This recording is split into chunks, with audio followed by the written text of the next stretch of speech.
I want to welcome you to this afternoon sitting. On Wednesday, 29th March 2023, legislators considered President Yoweri Museveni's recommendation on prioritization of procurement of East African goods, works and services under the National Local Content Bill 2022. Clause 4 proposes to give priority of Ugandan goods or to Ugandan goods over East African goods. We are bound by the East African Community Protocol. We cannot give priority to Ugandan goods, but we would rather give priority to East African goods, because that's what the law requires of us. We are bound by the East African Community Protocol and we are bound by the East African Monetary Union. We have been at the forefront of advocating for the integration of the community. All the members of parliament on foreign committees, the PAP, CPA, even IPU, when we're out on in these conferences, we have been advocating for a borderless Africa, free movement of goods and services. Then Uganda cannot be the one to put restrictive laws. The purpose of this law is an affirmative action law for the people of Uganda. In Article 31, Right Honorable Chair, we have provided that where goods of Uganda, when you're using public money, and the goods, Ugandan goods are not available, the second option should be East African countries. So we have provided for East African community. All East African countries are doing their best to ensure that their countries, their companies, and their people thrive, whether they're using a law, whether using policies. If the effort was here, Right Honorable Speaker, and our country is trying to prioritize Ugandans, to favor them, there would be no necessity for me to come up with a law. What I had advised the Honorable the Land Attorney General is probably to find within the drafting of this bill or a new sub-clause to accommodate a requirement that where need be, priority will be given to Ugandan entities. And that will calm the nerves of this, the Ugandan parliament to say that probably we have given an option to Uganda to make sure that would not legislate blindly. We spend a lot of time as a government negotiating these agreements, the East African Community Agreements, protocols. We have now actually, soon Madam Chair and Honorable colleagues will be moving from Bubu to Baba, because we have now signed What is by Baba? Africa, by What is- Africa, build Africa. Buy Africa, build Build Africa. Because we have now secured the market for all the 54 And countries. Honorable Shabe is a member of Pan-African And Parliament. is a member of Pan-African. I think if we can say entities as the law has suggested, that will be a very good middle ground. But let us not legislate on anything that will affect the implementation of these markets. I put a question that the National Local Content Bill 2022 as returned by His Excellency the President be read a third time and do pass. Those in favor say and a contrary nay. The ayes have it. In the sitting, Parliament commenced scrutiny of sub-regional oversight reports on the parish development model, with Langho sub-region being the first to table their findings. Our observations are that only 29% of the parish circles received the 17 million shillings in 2021-2022. And these arrears have not been paid to date, while also 25% of the circles did not receive any money. In financial year 2022-2023, 97% of the circles received the 25 million shillings in their accounts.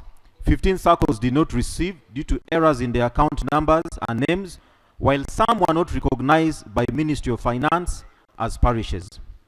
The amount received equates to 50% of the expected 50 million shillings per circle that should have been released before the start of the first rainy season. Failure by MOFPED to release funds in line with the commitments given during the sensitization process that was led by Cabinet at the start of the financial year has created mistrust on by the population about the PDM program and their leaders.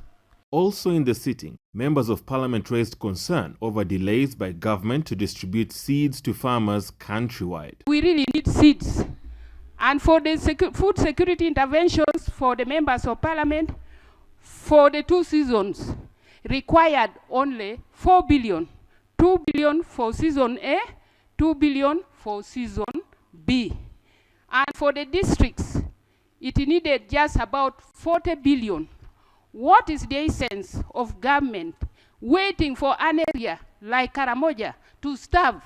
Then you come on the floor to request for 135 billion. And yet you could get 50 billion to make everybody in the country productive. We want the Minister of Agriculture to come to the House. We want the seeds. First of all, the parish development model, the policies are not ready, everything is not ready.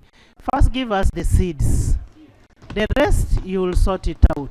On Thursday, 30th March 2023, the Minister for Finance, Planning and Economic Development, Honorable Matia Kasaija, pledged to release 4 billion shillings for distribution of seeds to farmers. I am reliably informed that last season we needed only 4 billion shillings for members of parliament. And for seeds, not for members of parliament. No. For members of parliament to get seed and take it to their constituencies. For you to buy seeds and give members of parliament. Okay, fine. We have agents who would buy these seeds. Now I want to promise this house that us go and look for the 4 billion, give it to the agents like NADS, so that you can take seed to your constituency. It's a planting season. We are giving finance 1 week to give us the seeds. Let's have the seeds in the constituencies in a week's time. All we need is a permission to the accounting office of NADS in writing. Even if the money is not there tomorrow, we will have the people ready on the framework. They will have the allocations done per constituency as it used to be. In the sitting, the Speaker of Parliament, Anita Among, instituted a team to assess the progress of the renovation of Namboole Stadium, whose delay members of Parliament said has caused government financial loss. The President made pledges to construct 2 stadiums, Chibua Stadium and Buhinga Stadium. And this is over 5 years ago. To our dismay is that there is no concrete plan that was followed. By now, we should have had a solution. If Namboole had issues, we would not have problems with others going out of the country. And developing sports in this country to where we are, it has taken a lot. It's very embarrassing and shaming, Right Honorable Speaker, to see a team of Uganda hosting from a country which is even above East Africa. There was a team from Cairo that inspected Namboole Stadium, St. Mary's Tende, and the Philip Omondi. And from the inspection report, the 3 stadiums are not fit for any game, any serious game in an international game. This was 2018, so my concern, between 2018 and today, government should have done something. Wouldn't the Minister of Finance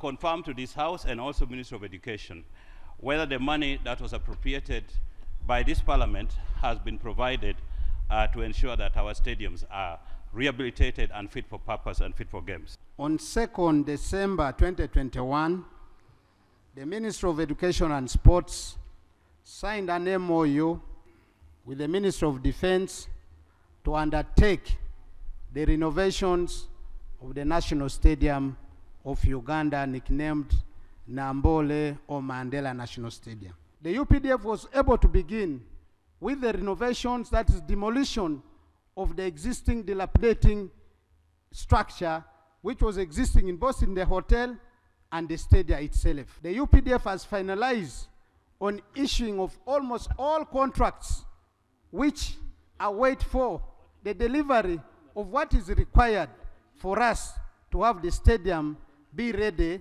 for our next game. We are going to work hard to try as much as possible to have our next game, which is a home game, scheduled for 12th of June, be played at Namboole. I will assign a team to go and visit that stadium and report back. I am going to ask Honorable Mpuga to lead a team of Honorable Mpuga, Honorable Mara, and Honorable Kibalia. And I'm looking for a lady, Chiboga.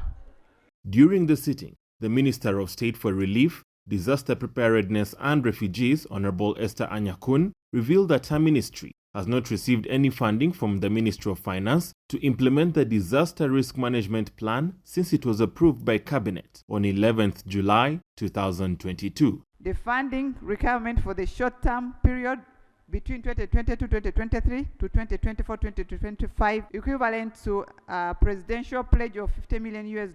That was 185 billion. This has not yet been released from a total of 867 billion over the 10 years. Similarly, Minister of Finance is not yet released the government of Uganda component under the cash transfer for resettlement in Elgon.